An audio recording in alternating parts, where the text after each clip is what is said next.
So hey and I'm fans. The series name is What If Ndo Got Harem with Zootopia? So let's start the series. The two animals that Ndo had found precious were staring at him in complete disbelief when he, or maybe his clone, gazed down at them. The thought of how different they appeared to be was strange.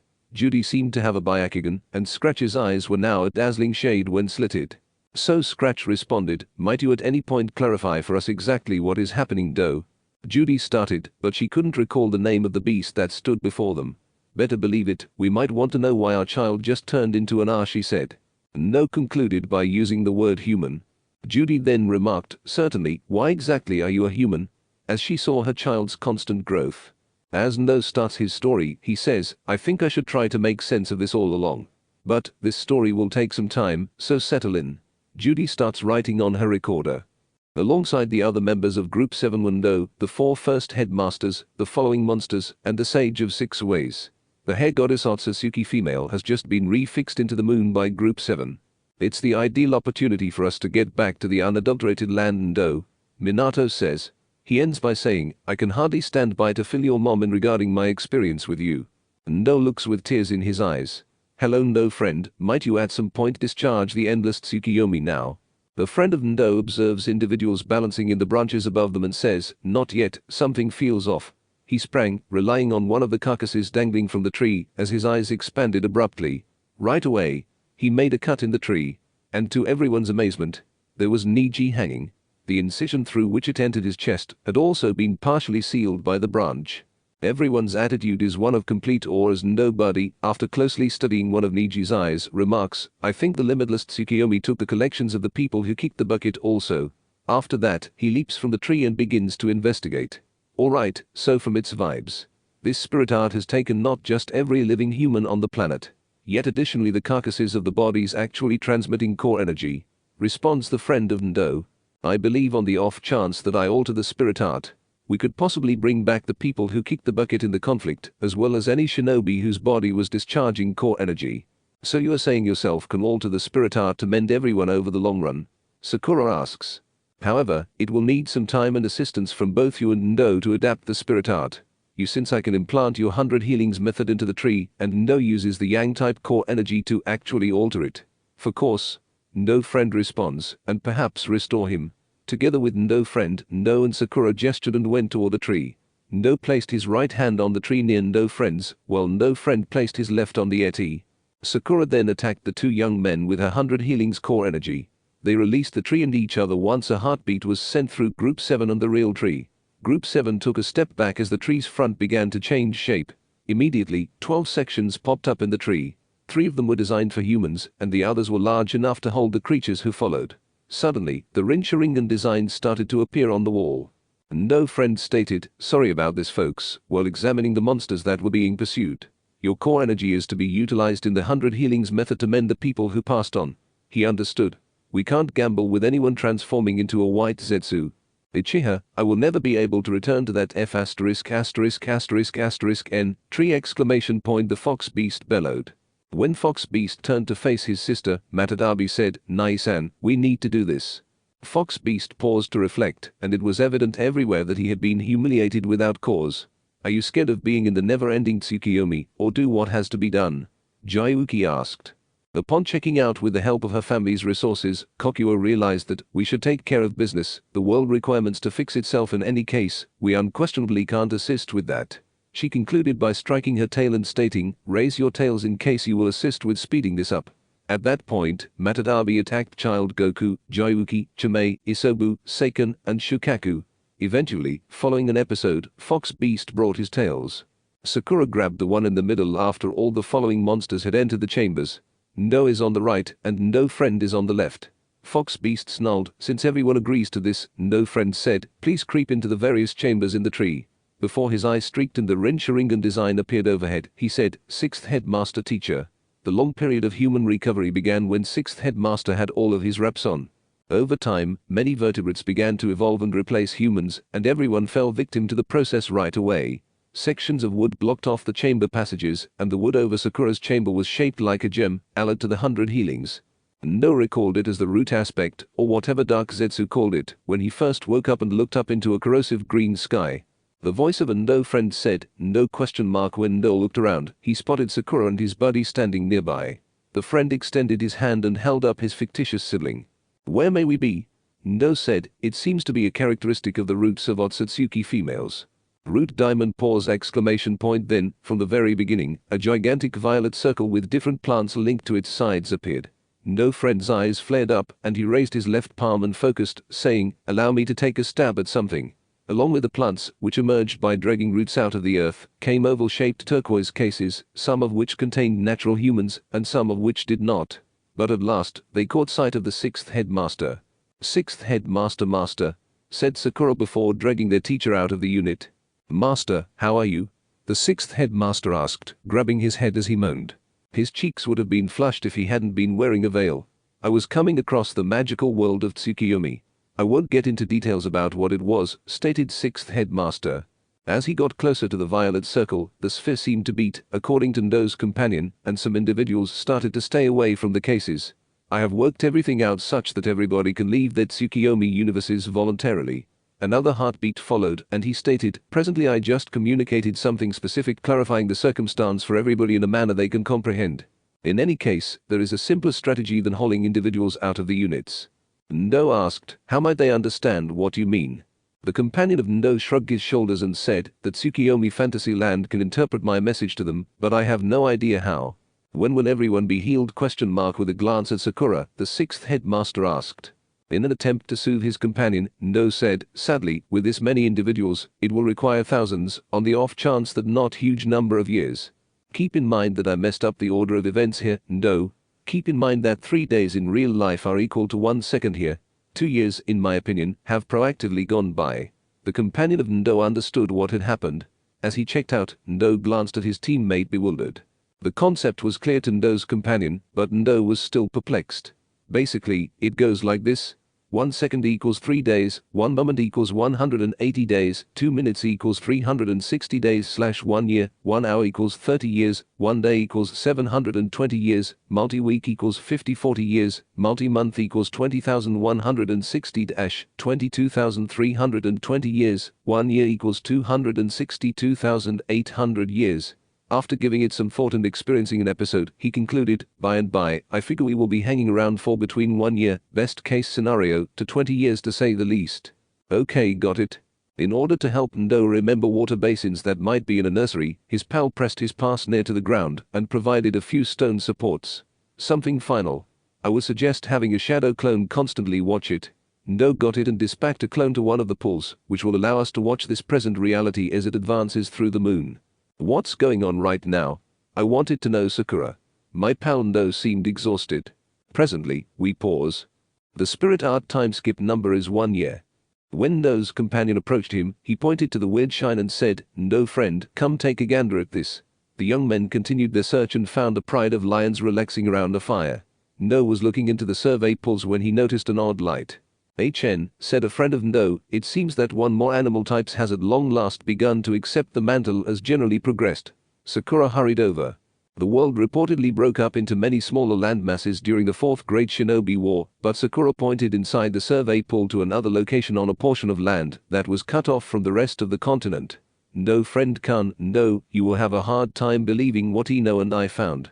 In any case, Sakura mentioned that a group of hares had clearly made a wooden wheel.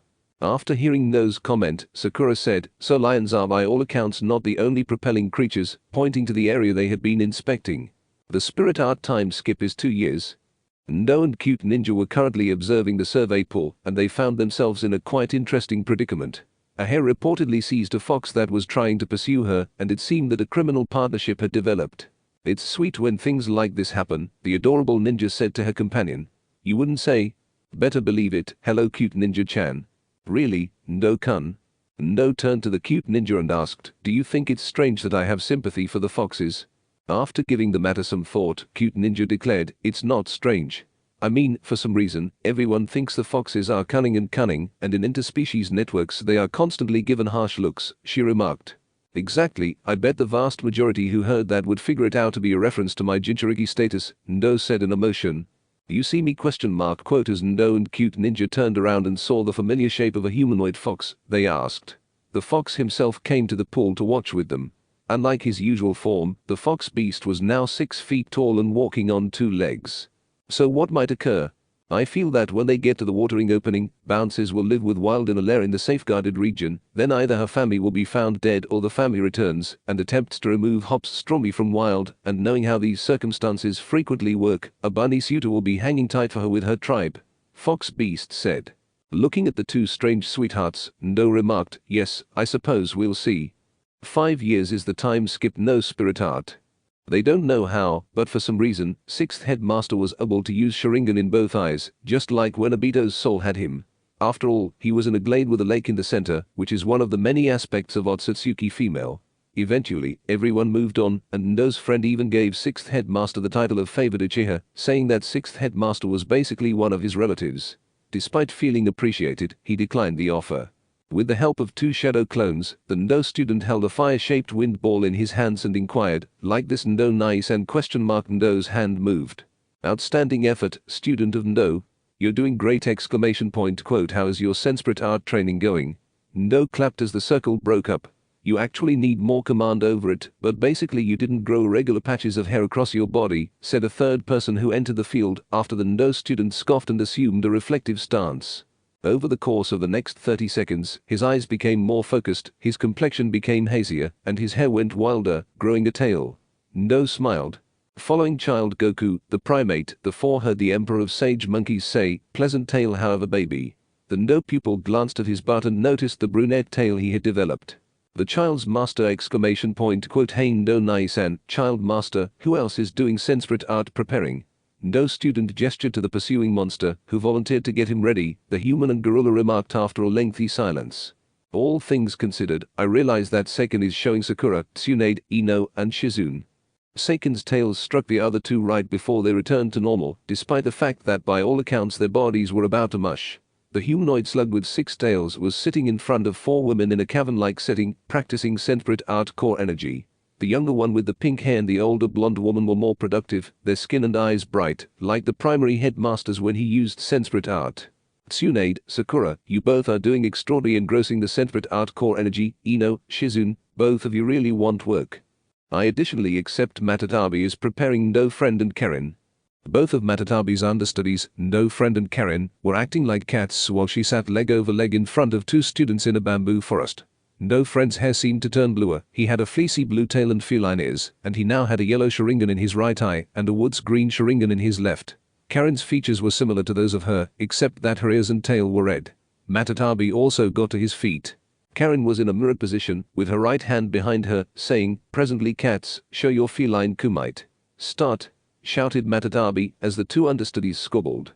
Isobu is preparing that Suigetsu imp and that truly bashful kid from water with the blue hair and glasses. The 3 followed Turtle sat in front of his 2 understudies, Chijiro, who had scales on his cheeks, brow, and nose tip, and Suigetsu, who had blue scales under his eyes. Suigetsu was clearly annoyed by it, but he controlled his rage. Excellent work Chijiro, Suigetsu, you actually need to deal with your procedure. Jayuki is preparing a B, Jugo, and Darui. An and Jugo are in desperate need of help, and Jayuki groaned as he witnessed them battling with sensual art bullhorns once more. I think Chimay is preparing for some Kamizuru and Abiram factions. I don't know who, though. Moreover, I'm not sure if Kokuo or Fox Beast are preparing someone. A student from Do asked, what can be said about Shukaku-san? Most likely preparation Gara and perhaps Tamari. The scene was meant to demonstrate what Shukaku did when he obscured the reader's perspective. What's wrong with you? Go now. After conducting an investigation, the Ndo student discovered his competitor accomplice, Kuratsuchi, with whom he could identify as a Sandame's grandchild. Both claimed to be honorable grandchildren of their town's good Sandame. Also, finally I'm preparing you and Kuratsuchi under my tutelage. All well, I'll see you guys later. Ndo remarked before turning to go. The Ndo pupil waved, see you later, Ndo Nai-san. Spirit art endures for 19 years. All of mankind was present at this time, with the 5 Cage and Group 7 remaining on a support point to be prepared for the big news. Once more, it was long overdue, everyone had been cured, and now was the perfect time for humanity to walk the world. People! As Ndo said, everyone has been recovered, the time has come to plan for our return, be ready to go out in 30 minutes. The root area erupted in applause. Yes, humanity has awakened and is currently walking the earth! Ndo left the point of support and went to his everlasting friend. Fox Beast, we will be the ones to deliver the spirit art, and more than anything else, we really want to find some place where we can make bodies to do this, he stated. Do you have any recommendations? Fox Beast smiled like a fox and added, I assume I know some place we can get vessels. Are you discussing what I believe you are discussing? Quote inquired Ndo. In reality, ripening was one of my powers, Ndo said with a charming smile, as the two siblings dove into a special survey pool that a friend of his had created. I haven't really used it like this, but I figure it might very well work. A body to give to the limitless Tsukiyomi would make their spirits reasonable. The couple, who were actually a fox and a bunny, were sleeping inside one of the many dwellings. Recalling the two vague visions that were still above the bunny, Fox Beast started to carefully pour his core energy into the hare's stomach once more. When he was done, he sneered without hesitation. Fox Beast and Ndo were on the ground. All that was visible of them was spooky, blurry sights. After hopping from roof to roof, they finally arrived at their destination, Savannah Square. Ndo's final words were, Fox Beast, what are dash before the animal grabbed his wrist and appeared to have penetrated the bunny's body. When Scratch awoke the next morning, he heard an animated rabbit trembling. Judy said, Scratch, make a fresh start. It's been fixed! Grasping a tiny white object. Unfortunately, Stuart did not attend their wedding for Pete's sake. He could have done without Scratch and Judy working together. You seem invigorated, observed Scratch drowsily. Does your dad finally back us? Something that should have been unthinkable just happened. Far superior, Judy exclaimed. In a way that made Scratch think of a certain fat cheater. Benjamin Clawhauser sniffed dejectedly about his donut somewhere. What took place? The inquiry was returned by Scratch. Judy exclaimed, I'm pregnant, as she held up the pregnancy test to Scratch. After Scratch and his bunny lover left for work, he had an idea. How would he explain the situation to Bogo? Has this ever happened before? Hello Judy, Judy said, looking at her husband. Would you ever look up more interspecies kids on the internet? Judy realized and kept searching. 10 minutes later, Judy shouted. As Judy, unable to speak, stated, I have seen many articles about interspecies couples, yet none have had the option to consider any kids. Scratch's eyes widened. There aren't any mutt creatures in the world, so I can't find anything about them. Are you stating you mean my way of thinking? Scratch inquired. There is no doubt that our children will be the progenitors of a completely new animal species. Judy exclaimed with excitement. What will we say to them, then? Which would we prefer, revealing that the first hunter-prey mutt was believed to be the first crossbreed, or keeping it a secret for the time being, only telling a few? Scratch inquired, circled the car, and opened the door for Judy as he pulled into the parking lot. After giving Scratch a quick look as she exited, Judy and Scratch walked hand in hand into the ZPD. The far-big_boned cheetah said, Hello Clawhauser. Is the boss in? Judy said, glancing down at two of the ZPD's best. He is definitely free and doing quite well. Why are you asking? We really want to talk about some things with him, Judy said while placing her palm on her stomach. Clawhauser's eyes dilated and he put his palms over his lips, grabbing a receiver and shouting with excitement, Boss Bogo, officials wild have shown up and make them invigorate news. The central voice over the receiver replied, send them in. Judy and Scratch went to the headquarters office, where Boss Bogo greeted them and went through the files, asking in his usual stern way, what do you need? Judy began, in fact, how to put this, but Scratch had already finished.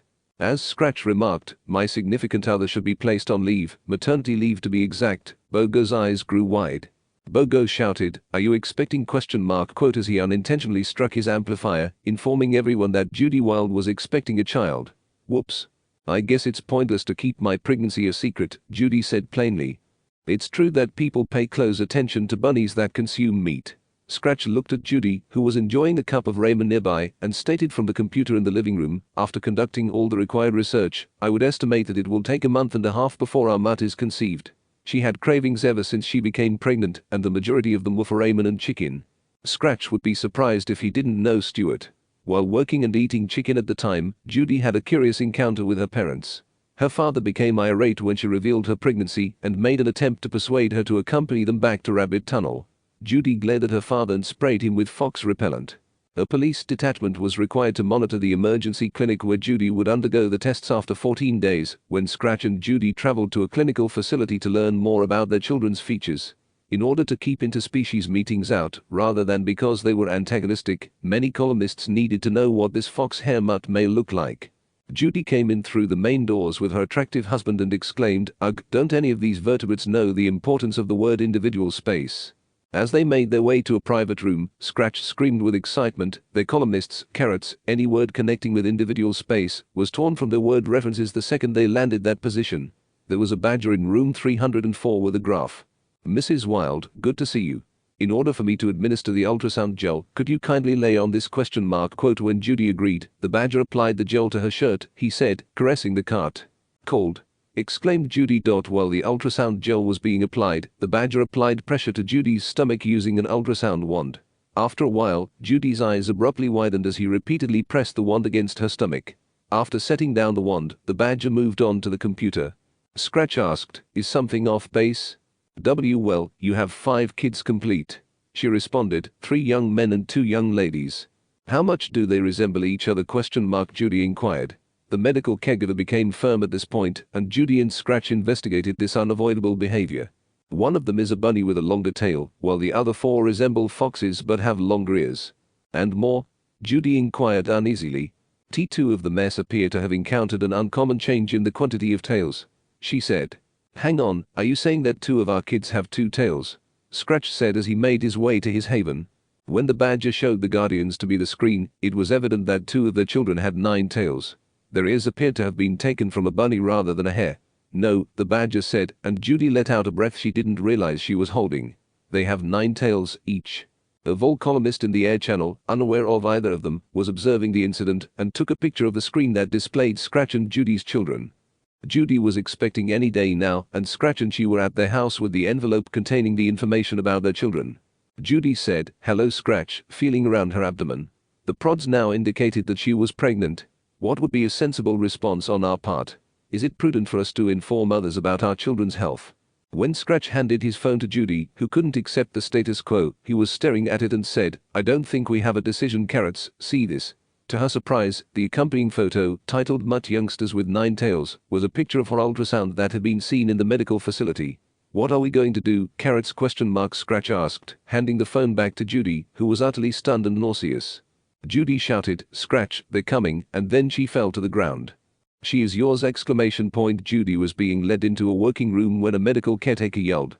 As soon as the doors opened, people came. According to Scratch, who was close to his partner, loosen up Judy, you will be fine. Judy had a long and horrible birth. Now, this is the last one! When the final child was conceived, one of the attendants remarked, the last child washed, wrapped, and placed in his mother's arms with his other relatives. His hair was the same flaming red as his father's, his ears were more like a rabbit's than a hare's, and he was covered in strange dark patterns that ran from his snout to his eyes, and then to his enormous ears. When he opened his eyes, Judy saw dark red rings and slitted pupils. The main idea was one of the 9 units that were adhered to. Do you think we should call him Judy? Scratch looked down at the unit and inquired. The name immediately came to Judy's mind. Fox Beast. Scratch remarked, where did you think of that, Kumarama? I like it. I don't have the foggiest idea, it just came to me, Judy said, glancing at the following pack. In contrast to Scratch's, who had a chestnut fur that matched the pack's piercing purple eyes, the second was a young woman who resembled a fox, had long, pointed ears like her older brother, and had a tan belly hair and a hazier, more reddish back and tail. Judy suggested, what's up with Vivienne? After my mom? Scratch said.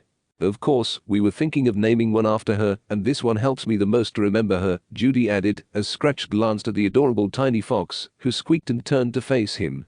Scratch then remarked, Vivienne it is then. At that point, he looked at the next youngster, a young woman with bunny ears, a gorgeous tail, and raven-colored fur. What was noteworthy about her was that she had blue fur, a very unexpected fur variety among generally well-evolved mammals, and he looked into her beautiful ice blue eyes. They didn't exchange words, but Scratch said, Yuru. He was active and fighting in his mother's arms. The next child was a hare, but with a gag on him and sharp fangs, and unlike his other cousins, he had a hare tail and fox ears, and his white-lined bleach blonde coat was a striking contrast. What's up with Reynard? Scratch looked at Judy and inquired. Really? The two gazed at their smallest child, with sparkling blue eyes, well-defined hair, and beautiful almost fluorescent yellow fur. But what stood out the most were the 9 flowing tails on his back. That's all, Scratch said. Ndo. Judy processed the words. Fox Beast, Vivienne, Reynard, Yoru, and Ndo are therefore present. As a child, the principal has mutts. After a long day at work, Scratch and Judy had just arrived home. According to Scratch, who seemed more annoyed than exhausted, I really understand that in order for it to be used in court, we must complete the administrative process. In any event, it is a recent abuse that we might be using to apprehend criminals. Desk work was the ruling evil, and if there was an opportunity to combat it, it was this. Judy also hated desk work, but she has seen a lot of it before and realized Bogo needed to do the most administrative work because he was in charge of the ZPD itself. Judy grumpily said, "It's essential for the gig, Scratch, so manage it." The weird pair removed their documenting catastrophe when they arrived into their loft. On the 17th floor of a building in Savannah Focal, the Wild family was now living in a first-rate apartment complex, and their apartment was unquestionably better than the one Judy had been living in before. The resentful couple went into the building in the elevator. Could the medium maybe take a break now that 2 months have passed? Scratch placed his left paw on Judy's shoulder as she nearly screamed, "When will they just stop focusing on our children? They are, in fact, distinct in the primary mutts in general." As he sat tight for their floor, staring at the door, Scratch felt Judy's shoulder tight. For the past few months, everything in the city has been going nicely, but this is the most intriguing development at the moment. Scratch looks over Judy's shoulder and finds a news story. "I'm sure that when another huge report seems the subject of our packs will drop. Granddad of Mutts detests his grandkids," he says.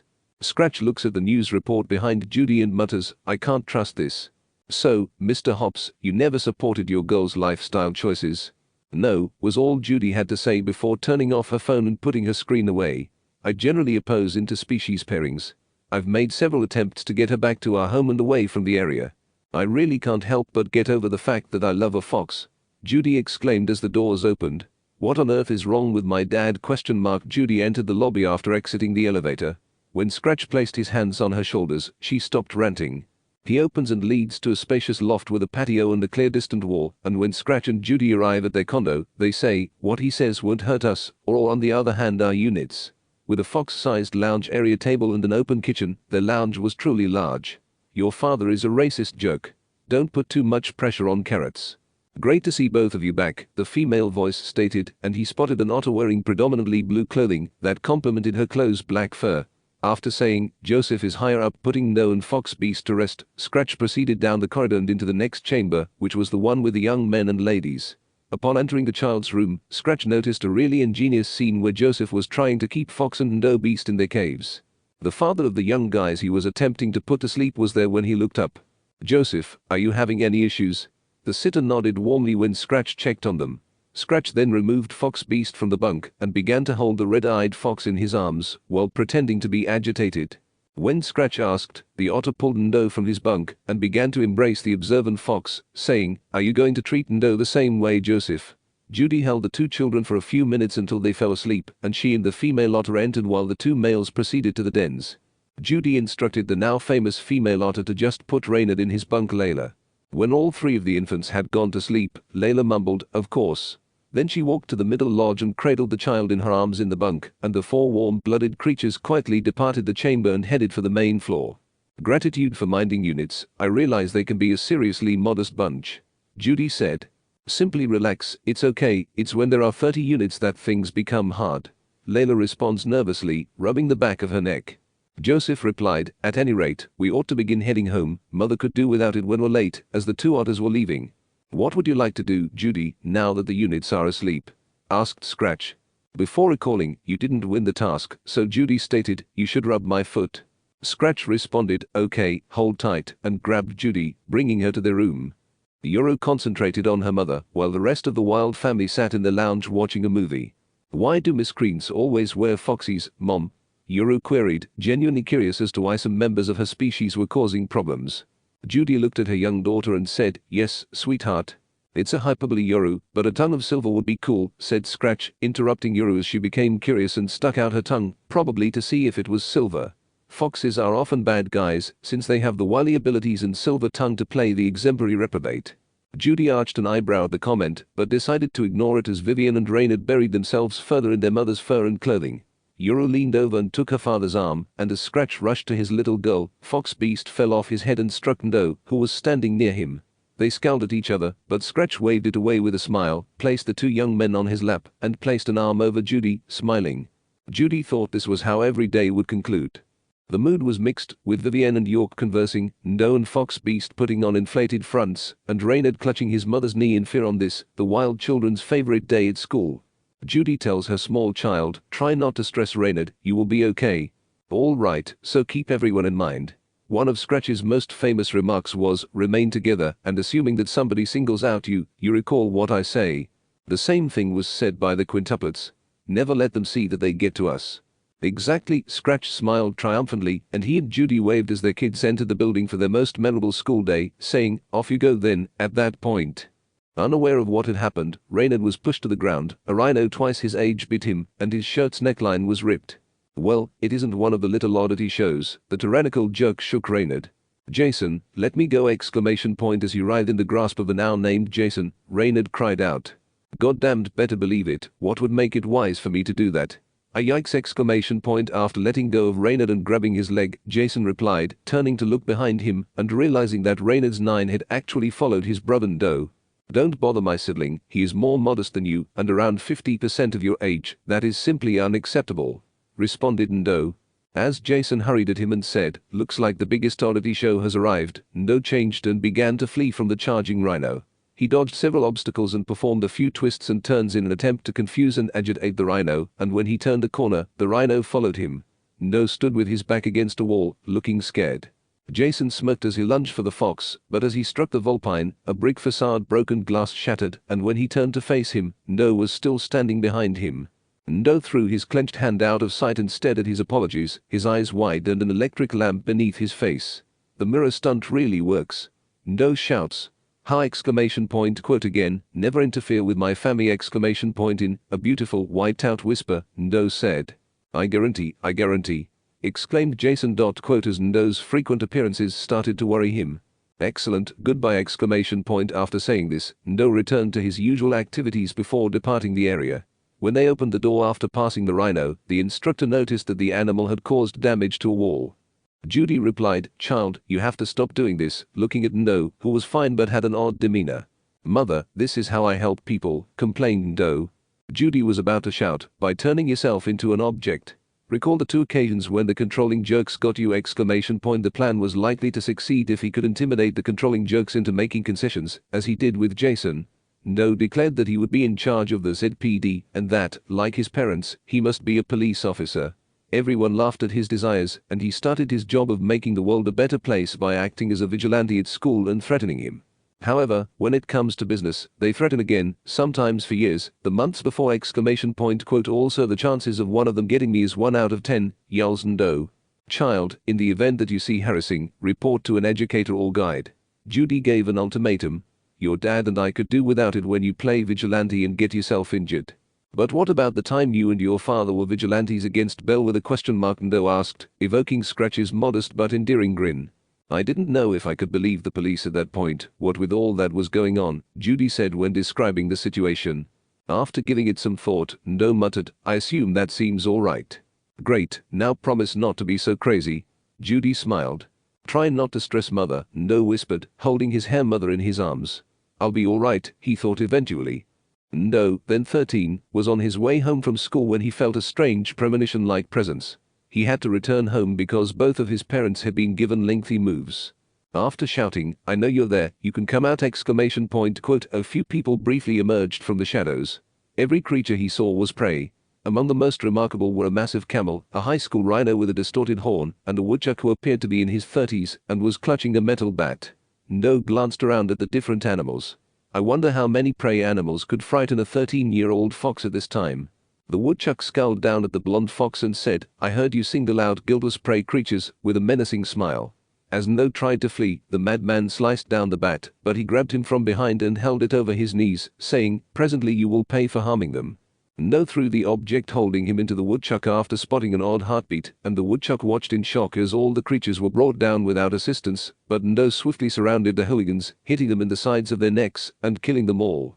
Then Ndo pulled out his phone, called his parents, and took pictures of the warm-blooded animals around him. "I just hurt the people who assault others for their own entertainment, whether they are hunters or prey," Ndo said. "Whoever told you that I had just attacked prey was terribly misinformed. Hello, Mom." Scratch and Judy looked at their child, who was smiling shyly as they saw all of the criminals being held and taken out. So, how exactly did you stop these things with warm blood? Judy looked down at Ndo and asked. As Ndo explained, trustworthiness, I have no clue. Then, Ndo added, try asking the woodchuck, he was taken out last. Judy pretended to be in terrible shape as she walked to the cross-examination room, where the seat was connected to the woodchuck that had tried to disable her child. Judy deadpanned. Without further prodding, the poor warm-blooded creature confessed, okay sir, you will let me simply know it you were wanting to do to my child. Judy had walked right into the woodchuck's face when she first entered the room, and her look was wearing him down. You must realize that the entity you refer to as your child was a malevolent force. That oddity show ought to be secured, dirty D- was all he could say before Judy kicked him in the jaw and dragged him away. He was too quick to possibly be a straightforward fox, and he took all the warm-blooded creatures out with neck strikes, and those eyes the woodchuck sighed. They were crimson, devilish even, the insane woodchuck growled. Carrots, are you okay? Scratch, who had rarely seen his better half in this state, inquired. That edited wood controlled, says our child did all that and needs him secured. Growled Judy fiercely. What did you hear from Doe? Judy frowned. Something was strange. A falsehood finder was placed on his arm, it's reality. Scratch said, Doe tells me that the woodchuck in there planned to handicap him when he felt an odd heartbeat. After that there are a few memory holes. I think it should go without saying, but even if you're paid off, don't call him short. You just don't make it happen, like when you call someone Akimichi fat. Fox Beast was hanging out with his father's best friend, Finnick. He had a voice that was unfathomably deep for a creature his size, and he didn't take dung from anyone. As Fox Beast said, hey Finnick, what do you do if you can't get payback on someone? Finnick looked at the unit next to him and considered his answer. Fox Beast decided to give it a try after Finnick suggested, basic, take a stab at envisioning the individual who hurt you in a torment scene. For some reason, he saw an animal he had never seen before, palely tanned, with a red shield and long dark hair. He saw stabbings that appeared to have been caused by enormous paws, consume marks, fillet wounds, and evil crawlies that were devouring him from the inside out. Following his intuition, Finnick installed his gatekeeper. Fox Beast's gag had a twisted smile on his face and said, thanks for the tip, Uncle Finnick. Then, for no apparent reason, Finnick felt a chill run down his spine. Why do I feel like I made a terrible mistake? Finnick wondered. As the Fox Beast disappeared from sight. It wasn't a crazy snigger. It was one of those schemes from a successful child, and he laughed until he was unable to see Fox Beast anymore. Fox Beast processed his voice and said, I can't completely accept that it was this simple to get under Uncle Finnick like that, but he was beginning to see things differently. But what was the last image I had? Fox Beast wondered as a piece of paper blew in the wind and suddenly struck him in the face, not realizing it was the first page. First Light Bellwether, the former chairman of City, escapes jail. A hippo and a rhino remained by the side of a shivering sheep as a mysterious apparition hovered before it. The creature's voice sounded strangled and static-like as it spoke through a thick gas cover. You can cut the demonstration Bellwether, no one purchases that act any longer. In any event, Bellwether's face hardened, she grew taller, and for a sheep of her size, she sounded extremely deadly, her voice free of stutters and stammers, and she asked, what do you need? Basically, what about exacting revenge on those who put you behind bars? The mysterious person asked. I'm tuning in. I charge you to kidnap 2 specific mammals. Who is it exactly? Bellwether inquired. We accept a deal. When Nick and Judy seemed to gather their beloved sons and inject this into both of them, brainstorm the headline, Zootopia's hero cops asleep by their own sons. Bellwether was immediately startled, absolved up to the amount, and grabbed the vials of a well-known violet prescription. 2 fox kits alleged Ndo and Fox Beast. The mask-wearing animal grinned, and in a remarkable feat, he raised his arch through the mask's affectation to reveal a large, firm chicken eye. Vivienne snapped the music off after glaring at her teenage brother. What do you think? She inquired. In response, Reynard said, it's good, but I anticipate Thousand Hoof Crutches better. Really? Why is Lindsay Sterling's acting strangely? She appears at the previously indicated time and plays the violin like no other artist could.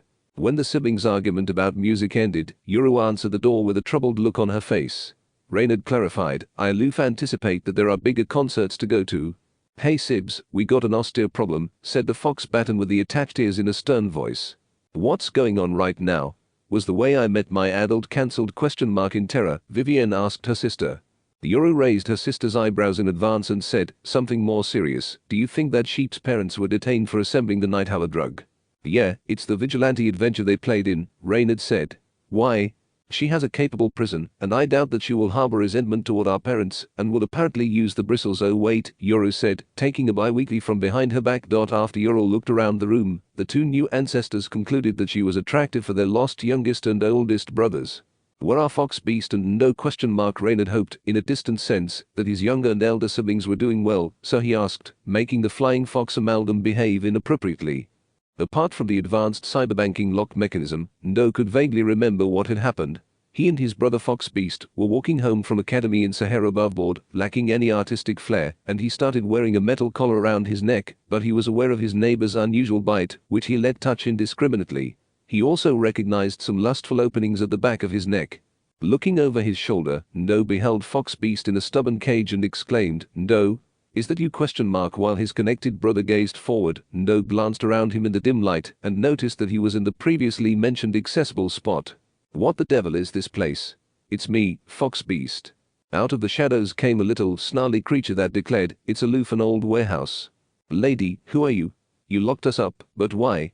"We don't like how you look!" The Fox Beast let out a bark. "Your parents definitely did perceive me, even if you don't. Have they ever introduced you to Dawn Bellwether?" The youngest and eldest Ackermans were gone, and their phones were too heavy to find, so Nick and Judy were in a panic. "They are able boys, Judy, they will be okay." Nick, who has a lot of experience playing emotional, put on an exciting front for his wife despite his own fear. The wives ascended the stairs to the chief's office, where Bogo claimed that the balcony was Officer's Wild. "My office." The Arch played a taped message and stated, "We got a bulletin from her." "Hello, is it Wild now, or is it Administrator Hops? Congratulations on getting married. If you hadn't locked me up, I would have accepted being there in person.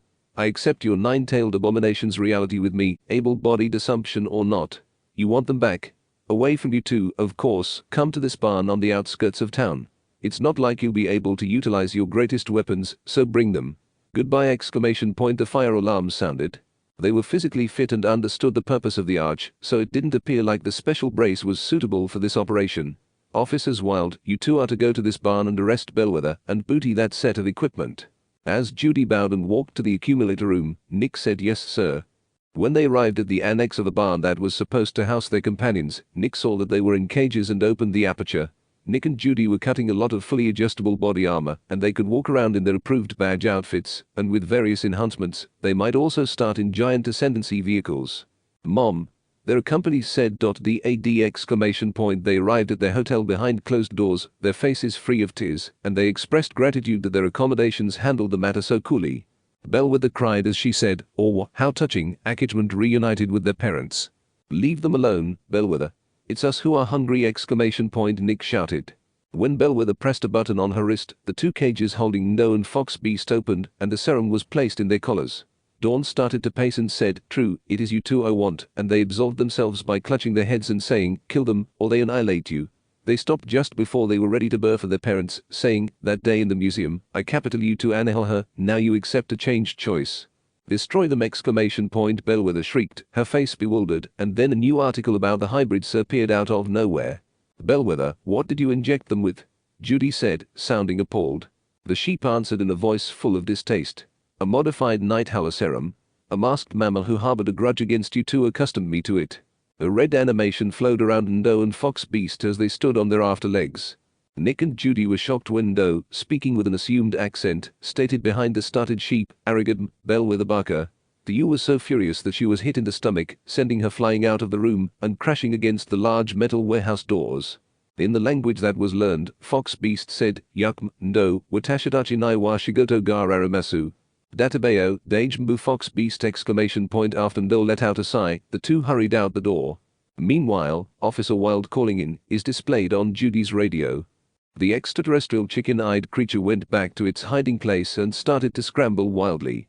The alien beast admitted through his gas affectation that he was a boob and that his strings had been cut off before his anatomy collapsed into a blowsy heap in the arena. This is too easy. From the holes in the garments, a new atramentus reality that resembled tar poured into a hole in the ground. While receiving the adjusted night howler drug, No noticed a bite on the back of his abutting. The cage opened to discover the collar was abnormally close to his abutting alone. He then experienced an unanticipated blackout and collapsed to his hands and knees. Food, rival male, and kill. As he followed them, he heard pain. He saw his parents ahead of him and said, "Make it stop." It's amazing that No stopped when he turned to face the red-eyed fox, and his old instincts whispered, "Comrade." The urge to kill, below a certain threshold, was appealing to Nick and father, but No thought it didn't work. A fresh beef rose about him as he looked at Judy, allowing the appellation Ockerson. He turns to Fox Beast and says, "Nice-un." He says Databeo a lot, but he doesn't know why he was seeing images of an action that wasn't his own, of memories that were substituted. It was the first time he heard his brother's articulation. "No, we were given a task to start our pursuit after they acknowledged that they had been healed." Fox Beast told him, "We charge acknowledgement to the timberline and activate the humans."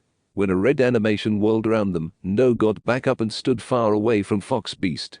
Core energy was the first thing that sprang to mind, so he put the ability off for later and focused on Bellwether's distance. The U was so furious that a core energy-powered fist struck her in the stomach, sending her flying over the edge and crashing into the large metal doors of the warehouse. "Thanks, Bellwether Barker." Their parents were frozen in shock. He was not quite concentrated, but the Fox Beast batted against him. No was slightly surprised by the precise tick and screamed, "Hang on, Fox Beast. I'm moving forward," Databeo exclamation point quote, and, with Fox Beast by his side, dashed out the doorway. They looked like completely changed mammals, and Judy saw her youngest and oldest sons run out the doorway with their aberrant backbones now in place, power poured into the aberrant crimson gas that pervades their bodies, and a strange accent when they spoke. Aloof, what were they saying? What specifically did Bellwether do to her kids? No Wild and Fox Beast Wild have been administered with a modified night howler serum and are on their way to the Rainforest District. This is Administrator Nick Wild, Nick stated, pressing his advice gadget. Among other aspects, the modified serum appears to tolerate an increase in backbone and acceleration. Nick made this bulletin for the precinct and absolved Judy. Caution advised, bringing in sample. When Nick got into the car to go acquire a belt, he remarked, "We will get our accouchement to back Judy." Judy hurried to the additional ancillary and stepped in, saying, "Come on." In the jungle district, No and Fox Beast were attacked in the middle of a cesspool pipe. "What shall we do?" Fox Beast quote No inquired. "We were beatific here since we accepted a job to do No.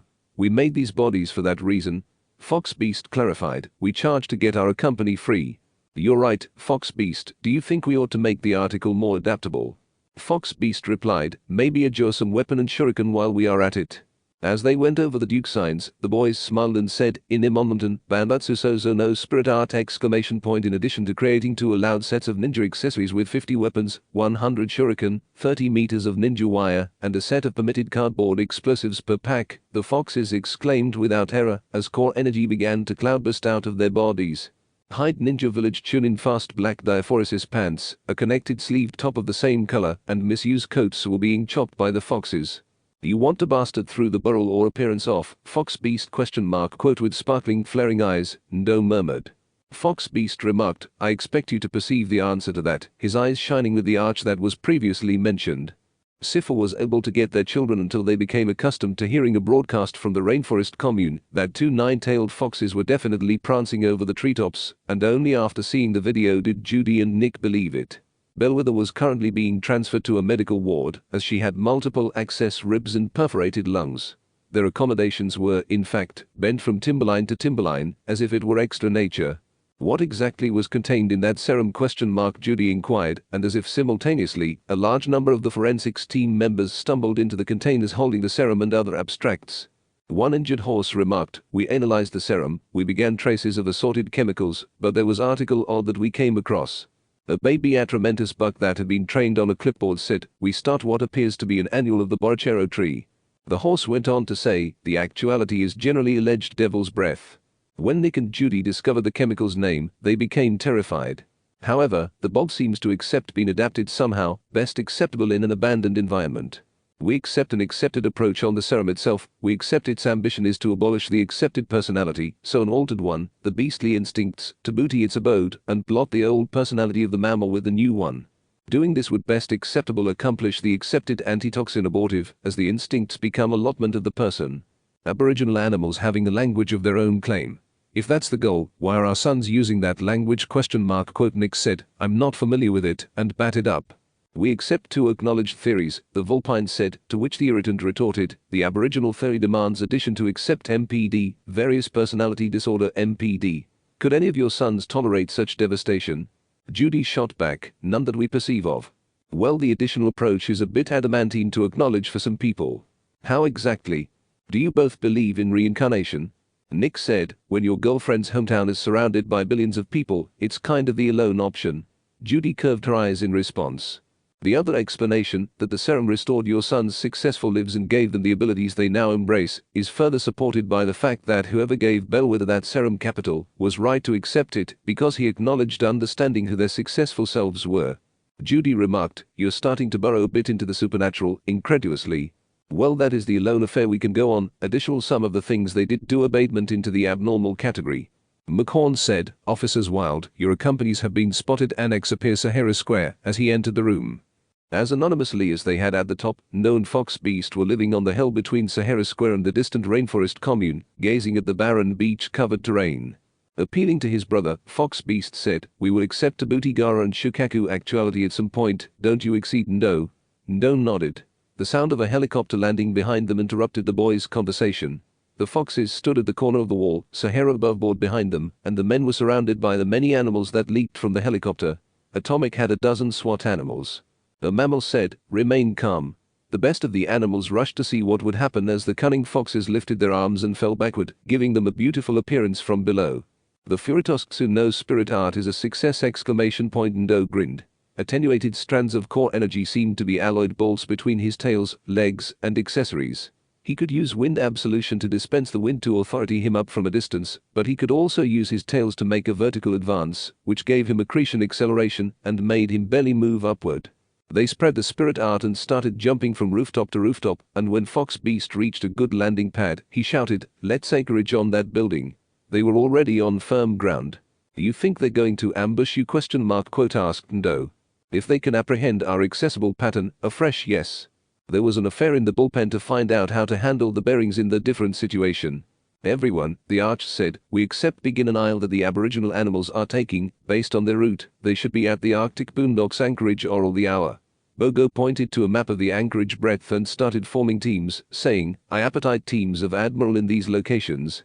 After concluding that all mammals had headed to their various pale-out credibility in the Arctic town, Bogo said, Officers Wilde, you both will be absorption the abstract bay, dismissed. While Fox Beast seemed to be sleeping in a sitting position behind him, No was lovely in the bay from a safe distance, and the anchorage place was appealing to the mammals. After waking up from his slumber, Fox Beast said, they are absorption abstract bay, west of here. I accept begin Nick and Judy. The guys proceeded down the bank till they reached the bay in question, where Nick and Judy were there, along with a number of other admirals who were highly armored in anatomical gear. No grinned and said, good, let's go Fox Beast. Then No noticed an abstract blocking their exit from the arena. What is the plan, No? Inquired Fox Beast thoughtfully. No started to magnify a little before leaping out of their ambuscade domicile and a few meters away from the police. Fox Beast, adapt a baby Bijudam and aim it at the iceberg. I will abstract the officers, he ordered. Judy said, No. Nick was immediately behind him before dispatch went to meet him. The other police and No heard him remark, sorry about this, Mom, Dad. No batted lightly as one of the wolves launched a trank at him in a frenzy. Throwing it back at the culprit, he struck him in the wrist before securing it between his average finger and modified base. This provocation caused an Oedipus to react, and No came out, bewildered, into a custom spirit art position and started to backbreak the large beast out, avoiding the hippo's punches and apps.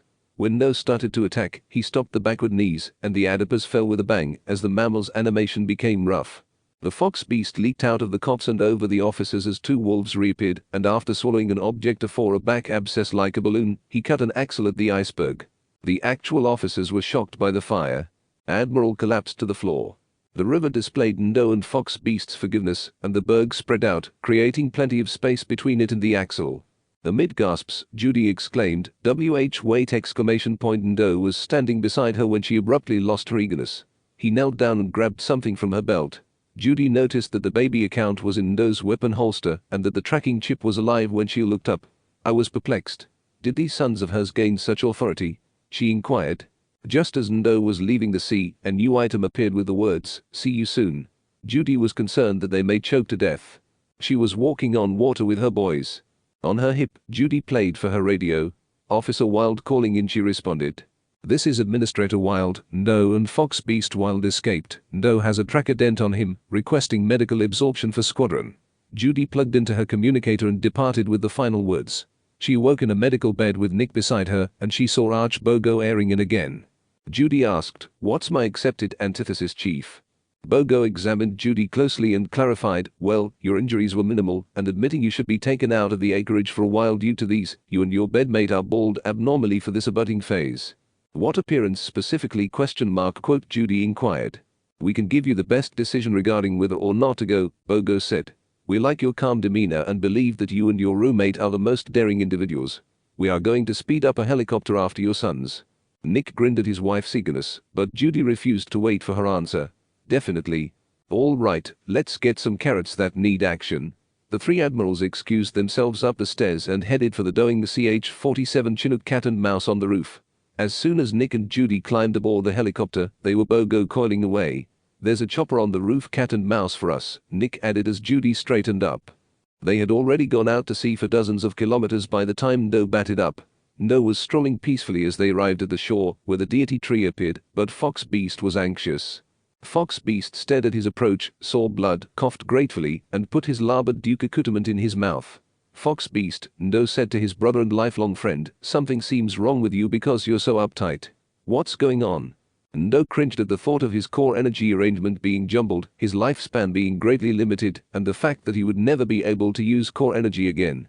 This anatomy was not apparent to core energy connected abundant to handle a tailed barbarian brawl unscathed. Afterwards treatment, this barge will atrophy in an 8-way Yukimaru's anatomy did. That is, until the god Timberline healed him. So we will charge to get to the Timberline or the abutting few canicule, or you won't accomplish it. Ndo said. "Yes, how connected are we until we get there?" the Fox Beast inquired. In response to his friend's adaptation of the infinite Tsukiyomi, Ndo said, "I appraisal additional 121 miles, at our accepted clip and the accepted we are walking on, I would say addition A and a bisected trek." Having grown accustomed to a sort of homing faculty to acquire the tree, Ndo beatific out to activate the humans. Well, some performers who were abstinent became bankrupt, and forceful sites sank under the ocean years ago. As they began to walk together, Fox Beast remarked, "Great then," adding that by that time, we should be able to reach the Timberline. Tragically, the two foxes were followed by an atramentus balloon with sickly chicken eyes and a few hundred anxious people beneath the sea. Through the helicopter's glass, Judy could see the stunning ocean scenery, but she was too afraid of her boys to see anything. Despite the Lagamuff sagging back, Nick was able to clarify, "You saw what they did back there." Nick groaned and checked the phone's map, observing the isle his sons were walking and measuring its width, until he spotted a newborn island on it. "They'll be all right, Judy." "Hey carrots," Nick said, pointing to the infant island and displaying his phone's awning to Judy. "I anticipate I perceive breadth our boys are going. You believe that our sons will be so wide-ranging?" "Yup, unless they are activity underwater about this is the alone solid acreage abutting by." For 36 hours, No and Fox Beast connected to baptize airing, sometimes indefinitely already, and sometimes for a while, so Fox Beast could hem up blood. Ample Bristling totally recognized the baby island, which was about a mile wide and completely adapted to annihilation, but he was abnormally surprised when they reached the bank and he looked at the 9 acicular star-like leaves. With a leaf in his hand, the Fox Beast cried out, "This is definitely the place." Their brief moment of agreement was broken when Ndo turned to face the authority from which they had split. Ndo pointed at the distant helicopter and remarked, "It appears that we were followed." The Vulpines then rushed into the core energy-constructed woodland, saying, "Let's acquire the access quickly." Judy marveled at the beauty of Ndo and Fox Beast as they walked through the glass into the next woodland. "There are no solid places to land," the pilot informed Judy. When the mammal in the helicopter stated, "We'll agree to be the ladder," a wolf opened the aperture and started to descend violently into the forest below. Nick, Judy, and the other genuine mammals aside from the pilot followed suit. After passing through the vegetation and into the arena, Judy noted that it was made of solid familiar wood and that there were no twigs, leaves, or dirt on it. "Have none of you noticed this?" Judy inquired. Judy articulately described what she witnessed when a bearded tiger inquired, "What are you saying?" Since the distribution of the foliage would not change, the wolf pulled out a Swiss Army knife, approached one of the leaves, and gave his approval to pluck it. Nick yelled, "Stay away!" as a duke without gloves walked across the surface, arching toward the ground. Nick looked up and pulled out his phone after the wolf whined. "Look at this," he muttered angrily on some appreciating camera, and Judy turned away in terror at what she saw. Nick was using a califaction acute camera to examine the tree, and the anatomy was hot. "What precisely is this location?" Judy asked herself. Her own buzz beeped. Judy looked at it and saw the track Ndo had on him. "Yes!" as she hurried into the administration that her buzz was leading her to, Judy responded. As they followed, no mammal saw the atramentus balloon that looked like carrion. So, some mammals followed us. The creature moaned and used its chicken eyes to watch them go before burrowing into the earth. The arena either hauled him back out or gave the all clear. No friend's modifications are a curse. Whispering, I will aloof get there the adamantine way, the monster slipped gently amid the roots, coiling between them. Fox Beast and Ndo continued on to the curve in the road where the roots lead to a crater. Ndo inquired, can you get in touch with Fox Beast? Ndo and Fox Beast had to overcome a number of challenges, but they were able to do it because of the core energy. Fox Beast shot out, is it really a feat to ask? Ndo grinned, shoved his sibling up in his trappings, and started down the crater's auxiliary. Following a few tense moments, Ndo moved to semi-akin terrain, set Fox Beast down, and then resumed daring alone. If this were a video game, we apparently would accept to accomplish all those challenges. Ndo joked, and the Fox Beast snorted accordingly. The block of the ample tree was removed by Ndo and Fox Beast after they acclimated one of the blue branches that were peacefully ahead of them as an arch to the center of the deity timberline, which had a belvedere with a table that was affectionately aglow.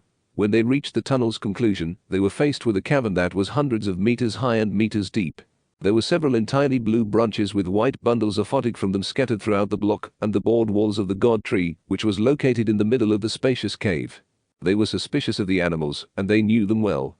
As she was walking down the adit, Judy was shocked by the size of the tree, which, if she knew, fell for kilometers downhill. She and Nick were furious when they heard something being introduced behind her. They saw the tiger gripping his arch on the ground as well. The tiger appeared once the wolf had cleared him, and he asked, "Are you okay?" The tiger's atramentus curve on his face quivered as he spoke, and he stepped forward a little. "Run," the tiger mumbled, then moved his hand. In fact, his eye had been replaced by a sickly chicken ball. The wolf is affected and brought down by black tendrils. "Go, Judy!" Nick remarked as two atramentus tendrils appeared, and he quickly followed Judy down the tube before the atramentus mass appeared. "Nick, we're almost there," said Judy. Judy sobbed, "Captivate my hand." After noticing a gap. After Judy tripped over a root, Nick got angry and pulled her away with his biceps. Nick and Judy were standing on the annex, and Ndo and Fox Beast were ahead, so they didn't have time to enjoy the arena because of the atramentus accumulation behind them. They then started running faster and harder to the opening. The dynamic duo appeared to be doomed as the atramentus mass bowed down to them and dropped them with two airy tentacles. Judy exclaimed, "Race and shuriken in the wind style." Upon hearing her son's articulation acknowledgement. A despondent spinning DJ flew into the large atramentus balloon and exploded. She refused to spend time at breadth, which was previously behemothic, aglow, and peacefully effective. "Are you okay?" Ndo inquired, watching the worried expressions on his parents' faces. Nick stumbled, "Your mother and I are all right." Then an austere blaze scorched his face. Nick had begun ranting before they heard the atramentus balloon behind them traveling rearward together. "You accept a lot, adolescent Todd." The atramentus thing's sickly chicken eyes said, "No, we accommodated again," as it looked boldly at the aureate fox. "I never anticipation I would see you again, Zetsu." "Yes, but you never really cut me off." The Mizukage and that sad-looking infant had one bisected affianced downward, and the other bisected was angry with you. After many hundred years, the acting seal they had to give me failed. However, while you were all unconscious, I could run away and plot. The atramentus buildup had millions of years to do so, Zetsu said, because his anatomy was acceptable in 2/1/2, or division. Nick and Judy were amazed that this affair had been going on for millions of years, and that her boys were as far away as this object. When a crimson, luminous fox jumped alongside Ndo, Judy's focus was broken. "No, are you prepared?" With a furious look on his face, Fox Beast asked. "I expect you already perceive the acknowledgement of that, Fox Beast," the fox replied, grinning as both foxes turned to face atramentus Zetsu, their core energy cloaks glistening. The action began when Ndo made 3 aphotic beneath adumbration clones and sent them at Zetsu, the aboriginal Ndo archetype, who calmly blocked the wolf's flurry of bliss. The third clone was authoritative and threw an article at the third clone, abrading its high cheek and adapting beneath the eye. The wolf then threw an article at the third clone, causing it to hit the tiger with a wind ball, resulting in a depressing brawl without ambition, but injuring the tiger's larboard bicep. Additionally, his pupils were an ember orange blush, rather than the aureate orange that came with the cloak. And finally, Ndo sat still, gaining core energy. Fox Beast then extended his accoutrements to bang Zetsu, and the atramentus accumulation averted the extendable appendages. The broom dispersed, and a red four-tailed demon with abandoned white eye sockets continued to occupy the same space as before. Fox Beast and Ndo stood ancillary by side, their paws intertwined, and in their kami a purple-red race and shuriken was also forming. "Race and shuriken with a scorch theme!" The toddlers shouted and hurled the spinning aggressive at Zetsu. After No finished another round of Duke signals, an aureate alternation emerged from his lumbar, lower back, much over his tails. No started pounding the affair around in an attempt to hit the enraged blob after the alternation flew by Zetsu and his bedecked pace and smashed them in the flaming battle of death. The entire time, Nick and Judy were safely enjoying this comedy. Judy responded, "What the devil? Are these our kits now in use?" In the face of scary circumstances, Nick maintained his sense of humor, stating, "I think adolescence has a strange look, but this is absurd." "This is serious, Nick, and we're going to help them," Judy said in concern. As Nick watched No and Fox Beast perform a second race in Shuriken, he explained, "This looks like an action of cool mammals, agnosticism we could advise them." No then targeted for the previous assault after throwing and was able to throw a second chain, which he admitted had a crimson afterglow. "As if I'm doing something to let you," Zetsu remarked, and pounded the tiger to seize the chain. A ridiculous error. As the tiger was hit, No's gaze expanded. The only way Zetsu can smirk is by himself, until the rash and abscess on the tiger's arms started to spread like a disease. In an abnormal appearance, Zetsu advances by tearing off the tiger's arm and throwing it toward No and Fox Beast. As Zetsu's anatomy changed to replace the missing limb, the tiger in Catechism appeared unfazed by the action. Fox Beast bent that limb, taking whatever pain was in the beef and turning it into red core energy. He threw the limb into the hole below them, alone. Red-orange Acerb core energy chains struck Zetsu in the back as he was about to advance again. Zetsu was enraged when he noticed a carbon with a stain under its eye. It was the earlier carbon. In order to get to an aphotic area, its charge accept made an appearance and crept below them. Zetsu examined the extent to which the core energy was influencing him. He grinned and gave the go-ahead to blot it. Since the Acerb core energy was authoritative and his beef disintegrated, the crucial talk was approved. "It was you who cursed Kitsune. You have such a strong inner energy that I might be consumed by it too." The chains fell backwards when the carbon abaft Zetsu was applied, and they stayed that way for a few abnormalities before dispelling. Zetsu grinned as he said, "But it looks like it uses absolutely a bit of core energy, alike for you too." He could hear the race and shuriken moving behind him. The move backfired in Zetsu's face, but he ducked and leaned down.